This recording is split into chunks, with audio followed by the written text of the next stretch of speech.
University ने वर्षों तक खेलों को बढ़ावा दिया है और इस बार भी देखा जाए तो खेलो इंडिया यूनिवर्सिटी गेम्स में चौथे स्थान पर गुरु नानक देव विश्वविद्यालय आया।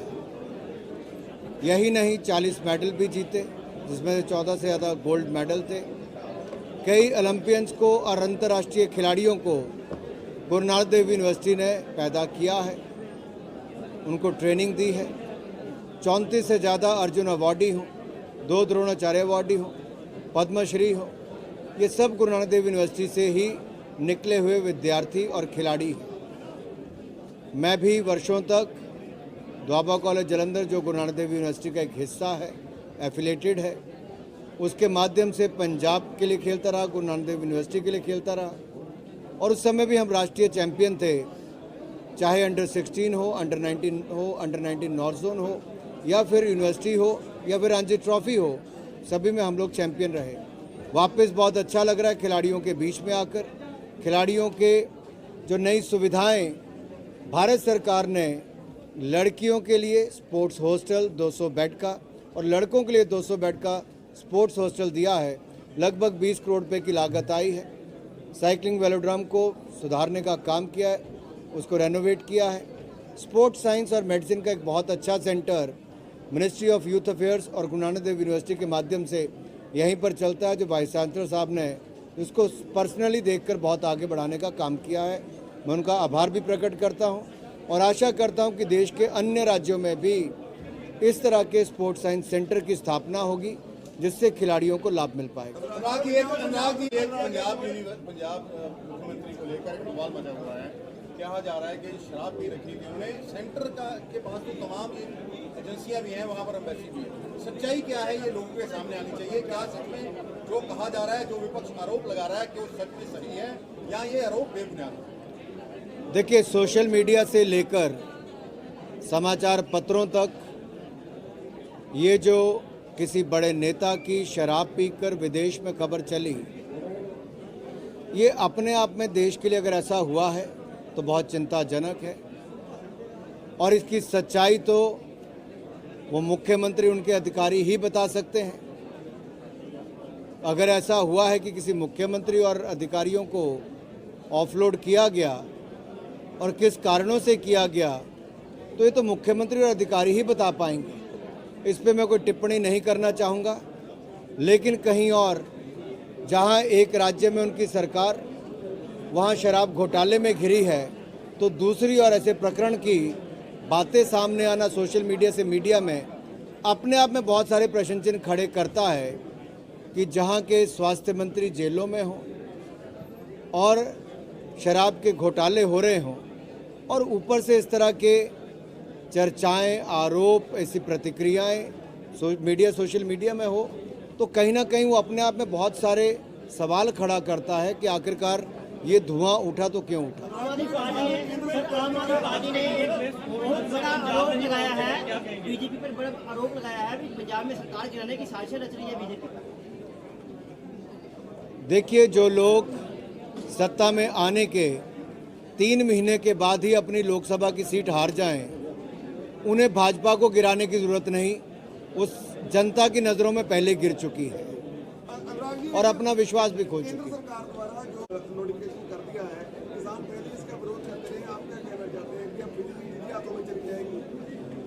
देखिए, दिल्ली में भी निजी हाथों में ही है, बहुत सारे राज्यों में है, शहरों में है, और ये सब राज्यों से बातचीत करके ही होता है। डिस्कॉम्स जो हैं वो देश भर में घाटे में है। राज्य की सरकारें बिजली लेती तो हैं, लेकिन उसकी जो पेमेंट है वो करने में बहुत आनाकानी करती हैं। हज़ारों करोड़ रुपए की पेमेंट्स ड्यू हैं बहुत सारे राज्यों की, जिसके कारण डिस्कॉम्स की हालत भी ख़राब है।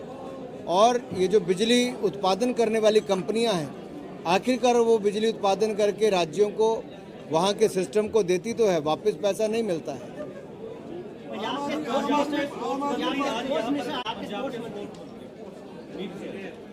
देखिए, माननीय मंत्री जी, खेल मंत्री जी कहीं व्यस्त होंगे और किसी मंत्री को, पॉलिटिशियन को कभी कोई ज़रूरी मीटिंग भी आ सकती है। वो युवा है, खेलों को बढ़ावा देना चाहते हैं। एक इवेंट में नहीं आए तो उसका कोई फर्क नहीं पड़ता है। गुरमीत जी अगर नहीं भी आ पाए, लेकिन बात यह है कि वो खेलों को बढ़ावा देना चाहते हैं, खेलों को बढ़ावा दें। किसी कार्यक्रम में आना ना आना होता है, इसमें चलता है। राजी सेंटर ऑफ एक्सीलेंस कई जगह पर है स्पोर्ट्स को लेकर, क्या गुरु नानक देव यूनिवर्सिटी में अमृतसर में इस तरह का कोई सेंटर जो समय समय पर भारत सरकार अलग अलग राज्यों पे अलग अलग खेलों के लिए सेंटर्स खड़े करती है। यहाँ पर भी मांग उठी है और मैंने पहले भी मंच से कहा कि हम उसके लिए पूरे प्रयास करेंगे, ताकि चाहे वो हॉकी की टर्फ की बात हो, सिंथेटिक ट्रैक की बात हो या सेंटर ऑफ एक्सीलेंस की बात हो, ये उचित मांग गुरु नानक देव यूनिवर्सिटी की तरफ से आई है और हम इस पर पूरी पॉजिटिव तरीके से विचार करके निर्णय भी लेंगे। क्योंकि अगर मैं इस यूनिवर्सिटी से जुड़ा रहा हूँ अपने खेलने और पढ़ाई के समय से, तो मेरी भी कुछ जिम्मेदारी आखिरकार गुरु नानक देव यूनिवर्सिटी के प्रति भी है और खेलों के विकास के लिए भी। पंजाब जो आपने प्रश्न उठाया कि नशे की बात या गैंग वॉर की बात या जेलों से चलने वाले अपराध की बात, ये बहुत बड़ा चिंता का विषय है। जिस राज्य ने आतंकवाद को वर्षों वर्षों तक देखा हो, वहाँ पर इस तरह की घटनाओं को पनपने ही नहीं देना चाहिए। पंजाब पुलिस को और कड़ी कार्रवाई करनी चाहिए। यहाँ के प्रशासन को, यहाँ की जनता के लिए, पंजाब के प्रशासन को पंजाब की जनता की सुरक्षा के लिए हर उचित कदम उठाने चाहिए इन लोगों के खिलाफ जो पंजाब में असुरक्षा का माहौल पैदा करते हैं। क्योंकि इसके कारण पंजाब में निवेश रुकता भी है और यहाँ पर लोग घबराते भी हैं फिर निवेश करने। पंजाब में भाजपा को सत्ता सुख मिल पाएगा? पंजाब में भाजपा को सत्ता सुख मिल पाएगा? अगर भारतीय जनता पार्टी हरियाणा में पूर्ण बहुमत से एक बार नहीं 2 बार सरकार बना सकती है, गोवा में 3 बार लगातार सरकार बना सकती है, मणिपुर में फिर सरकार बना सकती है, उत्तराखंड में वापस सरकार बना सकती है, उत्तर प्रदेश में जो नहीं हुआ 34 वर्षों में फिर पूर्ण बहुमत की सरकार बना सकती है। देश में 1984 के बाद पूर्ण बहुमत की सरकार 2014 में भारतीय जनता पार्टी ने बनाई और 2019 में उससे ज़्यादा सीटें जीतकर 303 सीटें जीतकर सरकार बनाई। तो भारतीय जनता पार्टी पंजाब में भी अगले बार पूर्ण बहुमत से सरकार बनाएगी।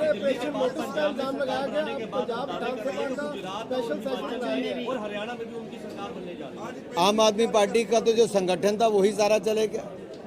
उनका प्रदेश अध्यक्ष, प्रदेश के महामंत्री, प्रदेश की महिला मोर्चा की अध्यक्ष, युवा मोर्चा से लेकर व्यापार प्रकोष्ठ से लेकर आईटी तक सारे ही आम आदमी पार्टी को छोड़कर भारतीय जनता पार्टी में हिमाचल प्रदेश में ज्वाइन कर गए।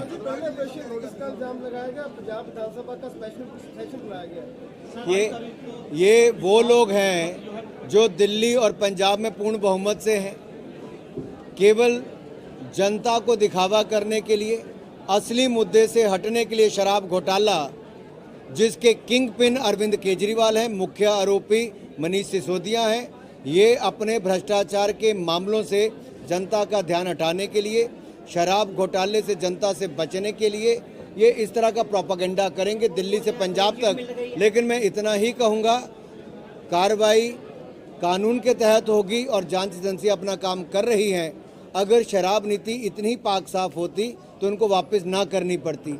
और किस कारण से इन लोगों ने करोड़ों रुपए, 144 करोड़ रुपए शराब के ठेकेदारों का और अर्नेस्ट मनी डिपॉजिट एक और ठेकेदार का वापस क्यों किया, वो किसको मिला, और पंजाब के चुनाव से पहले कितना पैसा आम आदमी पार्टी ने किन लोगों से लिया जिनको ठेका देने के लिए नीति बनाने का काम किया। मैं यही कह रहा हूँ, एक के बाद दूसरी जगह घोटाला करने की इनकी आदत बन गई है।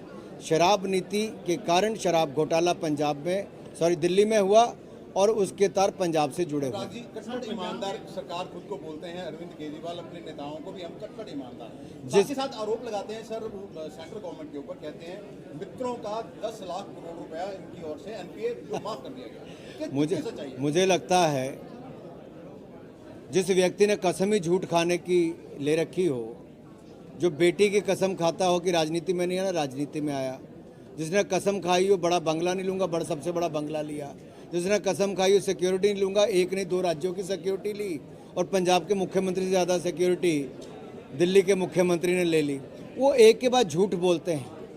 ये कट्टर भ्रष्टाचारी अरविंद केजरीवाल जी दुनिया भर में एक उदाहरण बने हैं कि जो भ्रष्टाचार के खिलाफ आंदोलन तो चलाया, आज भ्रष्टाचार के दलदल में इतने डूब चुके हैं कि स्वास्थ्य मंत्री जेल में है जिसको क्लीन चिट देते थे, और शिक्षा मंत्री शराब मंत्री जाने की फिराक में है।